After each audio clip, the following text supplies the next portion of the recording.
And we're back. Things are a little odd because I didn't move the little camera thing over. We'll just have to make this work. It's fine. It'll be okay. Welcome to the latest anime news for the week ending May 7th, 2022. We're going to start with some fun stuff. It's good to know that, we got folks in our corner. Last week, the New York Post published an article about the man who unofficially married his virtual Hatsune Miku hologram. I don't know if you remember this. Yeah. And an unexpected celebrity supporter stepped up to defend their unorthodox relationship. Bassist and co-lead singer for Kiss, Gene Simmons, tweeted the article. Yeah. And added his comment saying, quote, "It doesn't matter if you understand this relationship. It only matters if this otaku man is happy. Good luck to him," end quote. To be clear, Gene Simmons knows what an otaku is. Yeah. That blows my mind. Akihito Kondo married his virtual idol back in 2018 after Gatebox released an interactive home hologram projector that allowed you to talk to and interact with Miku and sold unofficial marriage certificates to go with it. So it was not completely his idea. The Miku model of the Gatebox ended service in 2020. But in last week's article, Kondo says he loves his virtual waifu as much as ever. It's sweet. Does anybody else watch Archer? I do not. I've seen a good portion of it. So in Archer, there is the insane doctor who has a waifu. Krieger. Yeah. Who has a waifu that is that he digitally created, and they get married. Okay. These episodes came out probably 6-7 years ago. Yeah. And it's just I'm listening to this and I'm like going, oh God, it's Dr. Krieger. Oh God. Well, there was an article that was in the same sort of space that I saw Gene Simmons' little piece that said there was either a study that had been completed recently or was launched recently that is looking into people's, and I can't remember what they called the condition, where it's you romanticize, fantasize, and lock onto a fantasy character, an anime character or a movie character, whatever, and that fulfills the person's need for romantic, not interaction, but romantic object, and that increasingly, people are finding that is a more satisfactory romantic experience for them because there is no rejection. There's no, you can't be rejected by the hollow figure of Miku. She's programmed to respond to you and to be there for you. And it's like the tail end of the article, I skimmed through it, was just like, everybody's got their thing. Everybody has their jam. That's fine. The real problem is what is the social cost of this? Right. Because your fantasy partner, your romantic interest, isn't there if there is an emergency. Right. If you're sacrificing the interpersonal connection with real human beings, you run the risk of what happens if you have a heart attack? What happens if there's an emergency? They can't do anything for you. And it's like, I get your point you're making, but I don't think marrying your virtual idol means you're turning away from society in general. Right. Right. Still interact with people. Well, there's that whole point in Blade Runner 2049 where he's developed a relationship with the hologram that is being sold, a program that is being sold. Yeah. And there's that great spoilers here. There's that great scene where he's walking after where he loses the hologram, and it does come at an emotional cost. And he's walking, and she's the sales figure in this big giant enormous hologram, and she's just like, "Are you lonely? Do you want?" And he's just looking up, and he's realizing the amount of time he's wasted, the amount of time and money he's wasted, and the whole 9 yards. And by the way, folks, that is not actually, the subplot is not actually a big plot of Blade 2049. Yeah. It's very much a side thing. Yeah. But yeah, it's there's was it Lars's Girlfriend, I think it's called. Real doll. The guy buys a real doll and actually calls it his girlfriend. Yeah. Well, the deeper problem there is that relationships aren't 100% supportive all the time. Like, you need people to push back on you sometimes on some of your decisions. Like, you right. Conflict is not all bad. Yeah, because we're not perfect all the time, and so you need somebody who isn't just saying yes 100 all day every day. Right. So it's not. Yes, set yourself on fire. That's Exactly. great. Yeah. Proud of you. Yes, going to the top Proud of the book depository and taking a rifle with you is a great idea. No. I'm actually reading a book about that right now, about maturity, basically, and saying that parents absolutely provide unconditional love, and they provide conditional love too at sometimes. It's like, we love you, and you're going to stay in your room this week. It's like there's also a certain amount of pushback on things. So yeah. And again, which is not to say that you can't feel things about an inanimate object. You can't have those fantasies and so forth. But the idea love your idol. Love your idol. Just don't love exactly your idol. Hey, Remu is my waifu for life. So there we go.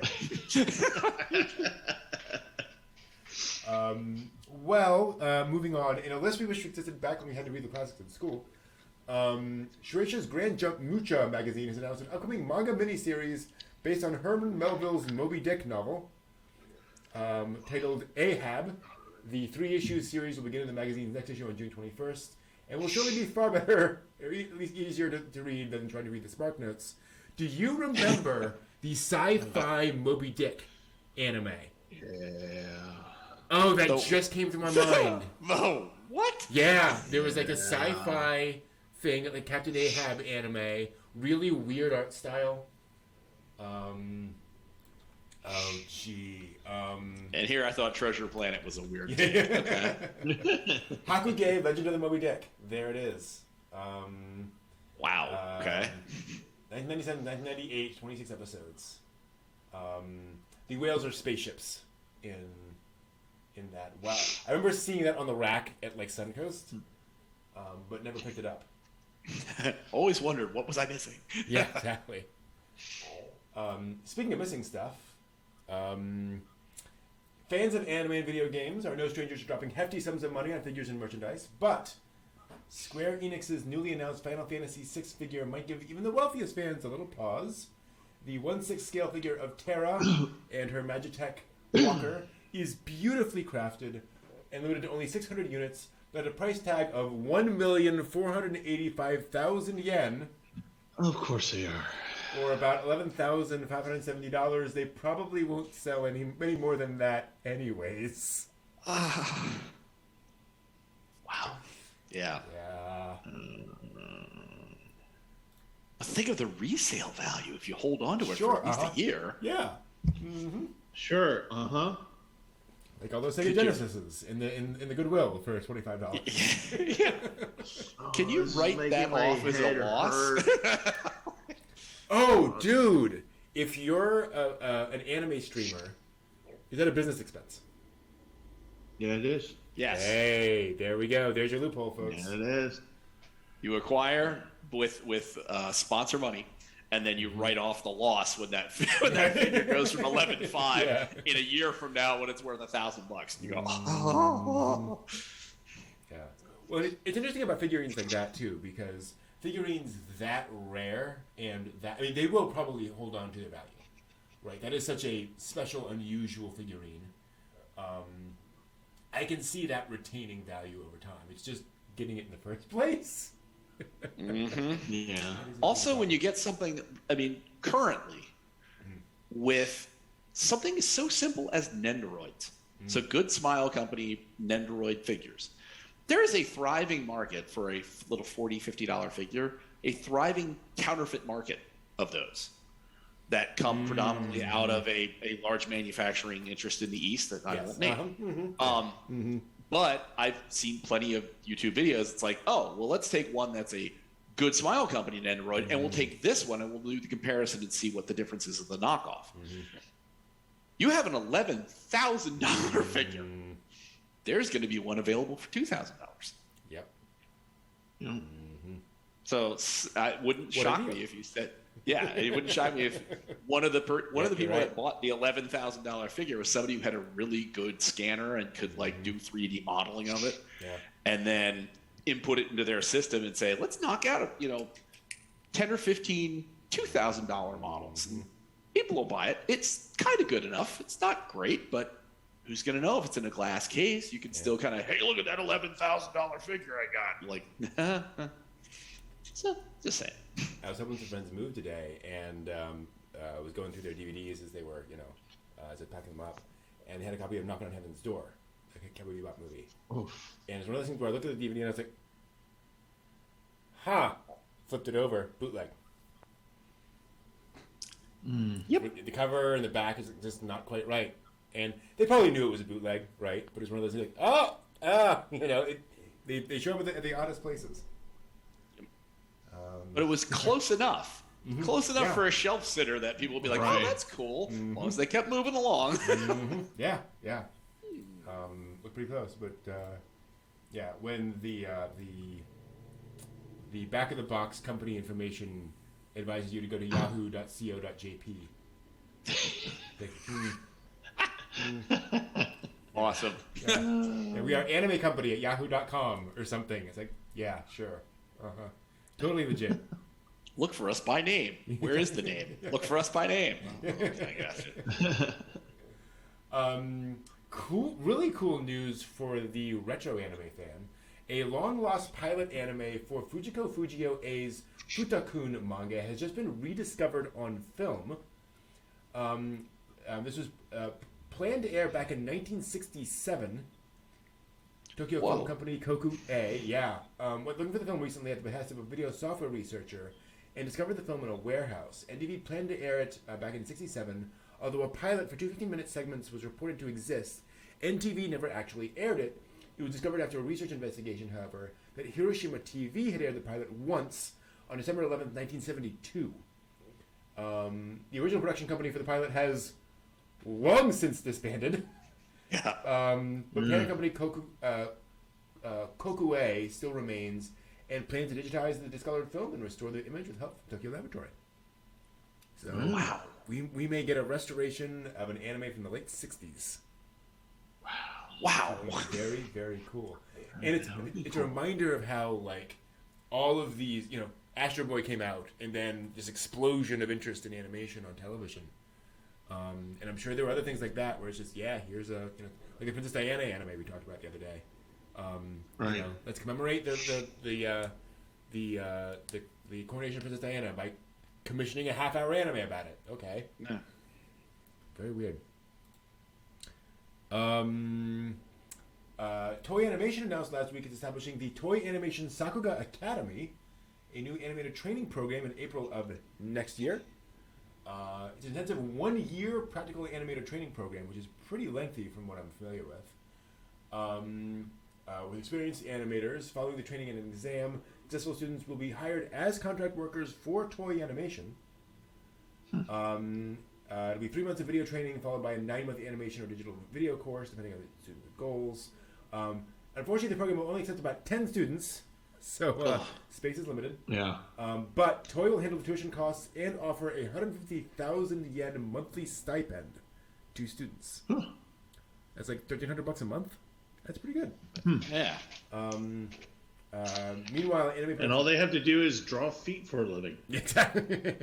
Well, and live in a shoebox that costs $1,300 a month, or 1,300 yen a month. Yeah, exactly. Meanwhile, TMS. Most animators are not salaried, John. So I suspect pretty much everyone working at Toei are not salaried anyway. Most anime workers are. In fact, I think KyoAni is one of the few companies that takes on salaried animators. But yeah, most of the animators working in Tokyo are contract. Meanwhile, TMS has begun a new project to improve the future sustainability of the industry as a whole. The new Original Story Workshop TMS Lab will be a creation project for new IPs, aiming, I think lab. I misread that. Aiming to create a place where animation companies themselves can create and deliver primary source works like manga, novels, web videos, etc., together with creators. Manga works produced by TMS Lab will be available at major digital bookstores and streamed as motion comics with voices and subtitles on the official TMS YouTube channel worldwide. And novel and video works will also be output in a variety of digital forms. And provided to you for free by MegaFox. No, I'm sorry. No. So here's something that goes somewhere. There are a variety of attempts to do more original animation works. Studio Kara's, what is the name of that? Oh geez, there was a Young Animator Training Project, which was around for a while, and Studio Kara did their animation short program. But anyway. Animation Mirai? No, was it? Yeah. There we go. Yeah. Yeah. Yep. Anime Mirai. I think that was it. Meanwhile, Studio Ghibli's beloved My Neighbor Totoro is heading to the stage for the first time. And what better company to put it on than London's Royal Shakespeare Company? Yeah. What? Yeah. It's Sir Patrick Stewart as Totoro. You've never seen him before. His masterful performance. Directed by Kenneth Branagh. Yeah, definitely. Exactly. The production will feature a new script by playwright Tom Morton Smith, with original film composer Joe Hisaishi serving as executive producer, and also writing the music for the play, including songs that went unused in the final version of the original film. Ooh. Oh. The play intends to stick to the original environmental themes of My Neighbor Totoro in all aspects of production, from plot to materials used for the puppets being sourced by environmentally friendly processes. They are young girls in the film. Satsuki and Mei are likely to be aged up due to the puppetry and so forth and safety concerns. Mm-hmm. Studio Ghibli themselves actually reached out to the Shakespeare Company for the collaboration after seeing Morton Smith's adaptation of Matilda. So he's the one who did the Matilda thing for them. He traveled to meet Miyazaki in person and said that the filmmaker asked him if he was a feminist. Oh, Miyazaki. As it was very important to him that the girls be portrayed well and remain central in the story. No, I was planning to make them, 50-year-old men. So I'm glad you said that.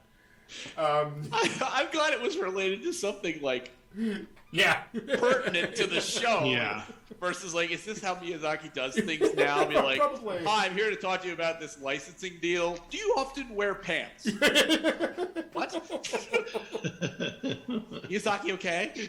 Oh, he does this. He'll go off for a little while on that. Wait for him to come back and we'll get the licensing thing taken care of. Okay. Just say no to the chainsaws with the children, okay? Right. Yeah. Morton Smith, by the way, did say he is indeed a feminist. So, hurdle crossed. The production is set for a 15-week season from October 8th through January 21st at the Barbican. The company also posted a teaser video of the production's behind the scenes on their YouTube channel. So, very curious. John Ryer, Brian Blessed is Totoro. Yes! Yes! Oh my God. Brian Blessed. Yeah. Welcome, children. Oh, welcome. Oh, yeah. Oh, that'd be great. My goodness. Turn Totoro into the wreck of the Hesperus. Awesome. The whole thing's going.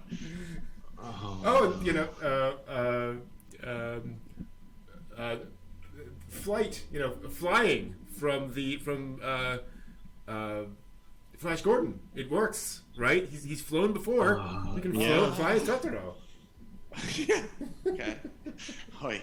To be clear, I am joking. Also this week, Studio Fly, my Colorado- Totoros.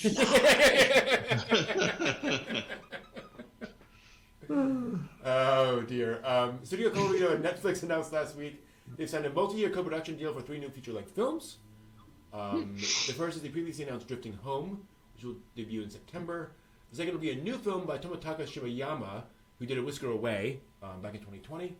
Title film that yet been revealed, but it's been described as, get this, a slightly mysterious love story depicting the delicate emotional coming of age of the characters as an ode to boys and girls. In other words, a Makoto Shinkai film. Right. Basically what they're doing. It's Weathering with You. It's not Weathering. Yeah, exactly. Okay, cool. The new work is part of Netflix's new Anime Creators Base, which is meant to help creators develop conceptual art, which is cool. The Horse Girls of Uma Musume Pretty Derby will be returning in 2 new anime works announced this week. First, a new streaming anime featuring a trio of horse girls based on the real-life trio of horses who shared the Triple Crown in 1999, following them as they go head-to-head. And a new short anime series called Uma Yuru, or Laid Back Uma, also announced, featuring cute chibi versions of the girls to debut in fall, because of course. Well, hey, do we know? Do they go camping? Do they go horse camping? I wish. Does anybody know who because I was on the road when it happened. Who won the Kentucky Derby today? No. That was today. That was today. Yeah. Oh well, there you go. Yeah. That tells you how much I know, Steve. Let me just look that up for you. Expect that Uma Musume anime next year. Based on whoever won this time around. Yeah. Well, I love the fact that they're going to have a trio of girls like the real Triple Crown winner horses that were also friends and went to high school together. Yeah. It's amazing how it just coincides so well like that. Actually. And then who gets married to the horse girls? Right, you do. Because love has no bounds. Right, yeah, exactly. No, it's always you. It has to be you. It's you. It's like Con Cole. All the Battleship girls, they're all there for you. Nobody else, just you. Breaking news from John Ryher: Rich Strike won the Kentucky Derby. We know. They struck well. Anime studios ILCA and Yo have announced a new original TV anime called KJ File. Hard to pronounce. To premiere in July. It is a Kamishibai animation series. Yeah. It'll reunite a lot of the staff who worked on the Yamishibai Japanese Ghost Stories series. Yeah. So it's that again. It will feature original kaiju with retro-style illustrations and unique theme songs. A kaiju-themed Kamishibai. And again, this is not necessarily going to be horror. So I'm very curious to see what they do with that. It's going to be Gal and her dinosaur. Ah, yes. Done in Kamishibai. Works for me. The manga A Galaxy Next Door, by the creator of Sweetness and Lightning, is inspiring a TV anime coming this next year. It is a heartwarming romantic comedy following an orphaned manga artist who struggles to get by and support his younger siblings, but his life begins to turn around when a new, slightly otherworldly assistant enters his life. Looking forward to that. The Iceblade Sorcerer Shall Rule the World light novel series, also getting TV anime in January. It is set in Academy of Magic, rumors spreading, great sorcerer, member of the new incoming class, blah, blah, blah, blah, blah, blah, blah, blah. Isekai light novel series, My Unique Skill Makes Me OP even at level 1. It's getting into TV anime. Basic concept, guy transported to another world. Of course, has no skills to speak of until he finds he has the unique ability to get rare drops from monsters. Oh, that's a good one. That's a good one. Ao Akashiro and Sonsho Hangetsuban's What God Does in a World Without Gods manga, also getting a TV anime. It's about the heir of a questionable cult, which I'm looking forward to that, who reincarnates after his death into a world with no concepts of God or religion.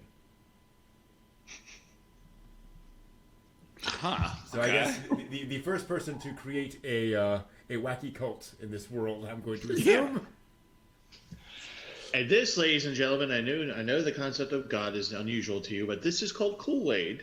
Yeah. You're going to drink it, and you're going to fall asleep, and you're going to be on a spaceship. Yeah. Now, does everybody have their jogging suits on? We're ready for the spaceship trip on the Comet? Yeah. Everyone get their sneakers? All right. Oh, we're set to go.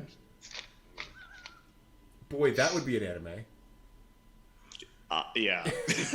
Yeah. No, now imagine Isekai is a thing now, right? So, they're right. Oh, God. You know, they all actually end up on a spaceship somewhere. Spaceship. It's like, Japan, no. Just don't, please, don't do that. Oh, bad idea. And could you twist it where everybody else goes first, and there's one protagonist guy. For some reason, he ends up in the pipe for 2 or 3 years, and he pops out, and everybody else is like already figured out what's going on, and he shows up being hopeful and optimistic, and they're all trying to warn him about what's going on, and you could call it Heaven's Late. Oh! And he drank the Gatorade instead of the Kool-Aid. So exactly. That's what like sort of screwed him around. Yeah. Yeah, cool anime. Love it. Toei, I am available for talks. Just make sure there's feminists. Right, exactly. Make sure I wasn't going with Miyazaki, because I figured he'd shoot my idea down. Yeah, certainly. Tsuburuichi's legendary hero is dead manga with a TV anime in 2023. An average village farmer dreams about being a hero. One day he accidentally kills the real legendary hero, then buries his body to hide the evidence. Then wakes up the next day to discover the body he's in is no longer his own. Oh no! What's going to happen? Exactly. I saw that announcement for that one, and I'm like, yes. I want to see this. I want to see her doing this. Sounds very dramatic, very serious, I'm sure. Oh, indeed. Nice with a Cat, a relaxed and cute comedy manga about living with a house cat, is inspiring an animated debut this summer. And finally, YouTube manga Human Bug University Dark Manga, a collection of stories about people being pushed to their limits, is receiving a TV anime this year. The anime is entitled Episode of Satake, which will tell brand new original stories revolving around a manga character named Satake. Square Enix revealed in the May issue of the Big Gongan magazine that both the Star Wars Visions anime anthology and the Mandalorian series will receive a manga adaptations debuting later this month. A number of different manga artists will draw the Visions adaptations appropriately. The beloved Spy Family manga has announced its first stage musical adaptation. Wow. With the production opening in Tokyo next March before embarking on a nationwide Japanese tour. Toho is producing the musical and will choose the actress for the series' most iconic character, adorable telepathic daughter Anya, through open auditions. The role technically has no age requirement, but hopefully must be between 700 and 100 centimeters tall. Oh. So between 2 feet 3 and 3 feet 3, which does limit the participant's age range. I must admit, which is kind of interesting. Like, they want child actors for Anya. Like, that's asking a lot. Yeah.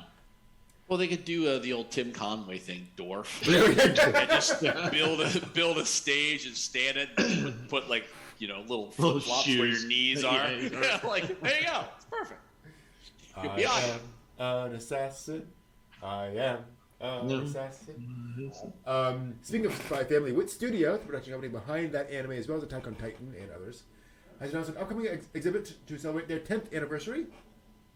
It'll be called Aim Higher, to be held in Ikebukuro from May 27th to June 20th. The exhibit's website also contains a section titled Overseas Expansion. Though no more details have been announced. And of course, they announced an online store for Spy Family merch last week.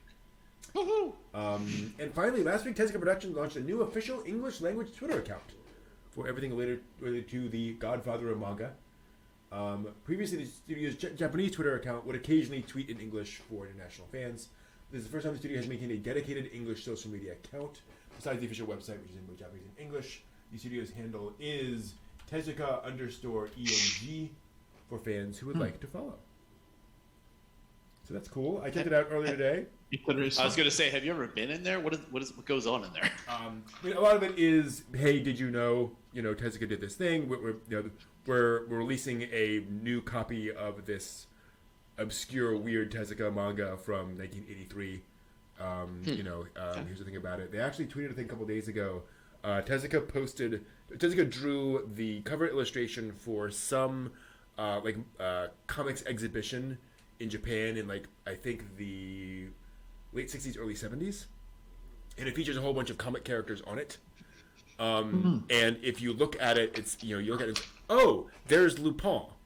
And there's Cyborg 009. He drew Lum in this illustration. It's really cool. So now these predate the series that he did, or those were same time. Well, So there were all comics that existed, but Okay. he was doing he was doing basically a Daikon 4 style illustration. Here are a bunch of different cool comic characters. Yeah. Okay. I was going to ask whether it's Daikon 4-ish. Yeah, in that mode. It's like, oh, that's cool. Just seeing Tezuka's take on Lupin the Third or whatever. Right. Yeah, so fun, worth a follow. For Interesting. Tezuka stuff, and I will say, clearly written. You'll be able to follow the English, right? It's okay.